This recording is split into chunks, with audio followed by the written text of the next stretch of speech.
Guys இப்போ நம்ம புத்து இருக்க இடத்துக்கு போகலாம். வாங்க போகலாம். இங்கே நிறைய செடி வளர்ந்துட்டு இருக்குதுங்க. நாங்கள் வந்து ஒரு வருஷமாக ஒரு வருஷத்துக்கு ஆயிடுச்சுங்க. இங்கே பாருங்கள் இதுதாங்க புத்து. இது சாமி புத்துங்க. இங்கே பாருங்கள் இது ஃபுல்லாக இதுதாங்க கல். இது அங்கே தாங்க வீடு தெரியுது. அங்கே ஒரு டிராக்டர் எங்களுக்கு எங்கள் கேணி ஓட்டுது. அப்புறம் இங்கே பாருங்கள் இங்கெல்லாம் இதுங்க.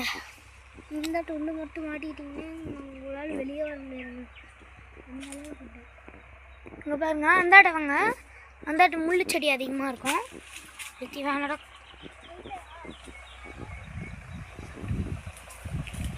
வாங்க இப்போ நம்ம போயிடலாம். இப்போ நம்ம அந்தாட்ட போய்ட்டு பார்க்கலாங்க. பாருங்க